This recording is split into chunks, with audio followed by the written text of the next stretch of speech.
if I buy tea for myself, I just look for something that's just like, and then I go, and then you just can't not buy it. The most important thing about tea is what's called cha tea, and this is what I think now. It'll be different in a week. Cha tea is the root of the tea quality. It doesn't have to do with fragrance. It doesn't have to do with taste even, because the body is like this thing that you just can't get rid of. It just stays in your mouth.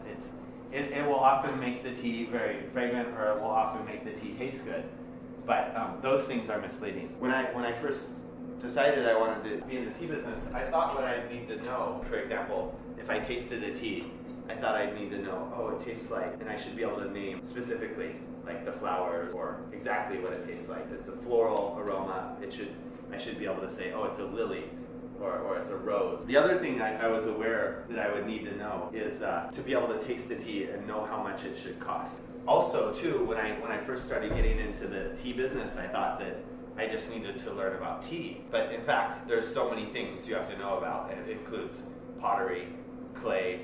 It's basically like through tea you have to become an expert in all these different fields of art. This sort of playing around with the teaware and setting it up in different ways, it can fit into the category of cha-yi, which is tea art. So tea, cha-yi, it has to do with, one is the presentation, the teaware, and sort of the setting, or whatever's on the table that you're brewing on. And then the other cha-yi, or tea art, this gets into like, it's sort of a reflection of a person's character. And so that's sort of the visual component. But then there's also cha dao, which is like the way of tea. And this is like, gets into more about the practice of how tea interacts with your life. So the first thing is you just fill the teapot. It's an empty teapot. You fill it with water, with boiling hot water to warm the teapot. Then you add about a fourth of the teapot full of the dried tea leaves. And then a lot of people will do a rinse.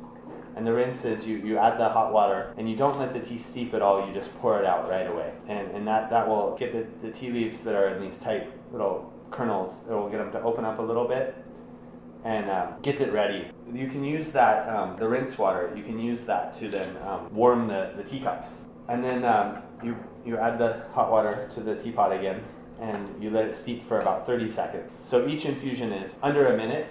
And then you can do about 6 to 10 infusion, just 30 seconds to a minute. When you drink tea, you have to do this. The slurping action. This gets the aroma and the taste together in your mouth. And so what they'll do is like my teacher in Taiwan, he does this like super loud slurping action, and he'll go.